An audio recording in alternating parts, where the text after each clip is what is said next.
Ayan guys, nandito tayo ngayon sa may Pio Alvarez Street, sa may Bambang Pasig.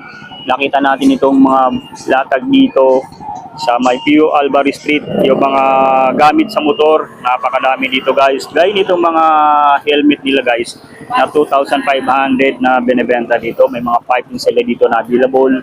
Yan, mga, ito guys oh, mga computer, yung computer laptop na cover available din dito. Yan, mga surgical gloves available dito. Yan. Yung mga ganito guys, yung kanilang welding machine o yung TIG welding na ano. Ito guys ay 8,000 to guys na binebenta dito, yung mga TIG welding machine na magagamit nyo. Portable yan guys. So 8,000 lang dito binebenta nila yan. Kasi ito may mga ito rin oh, mga car stiff mat, mayroon din dito available oh, yan. So napakadami. And then mga gamit sa motor yan, available dito sa Pio Alvarez Street.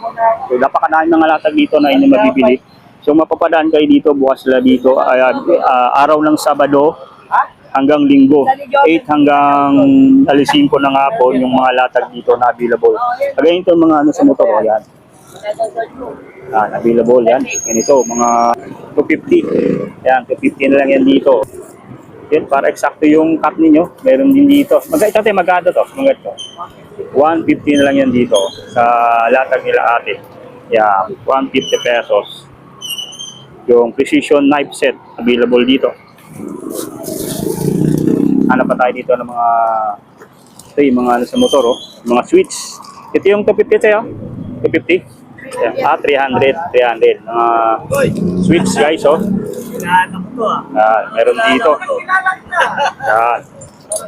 Napakadami guys mga gamit sa motor na inyong mabibili dito. So dito lang sila sa Pio Alvarez, latag nila dito na napakadami mga gamit sa motor. May mga pipes. Yan. Check natin dito yung mga iba pang latag oh.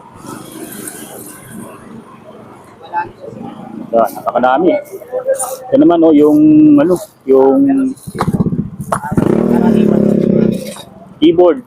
Yung mga keyboard, available dito yung mga ganitong keyboard. Magkano naman dito, tek? Keyboard.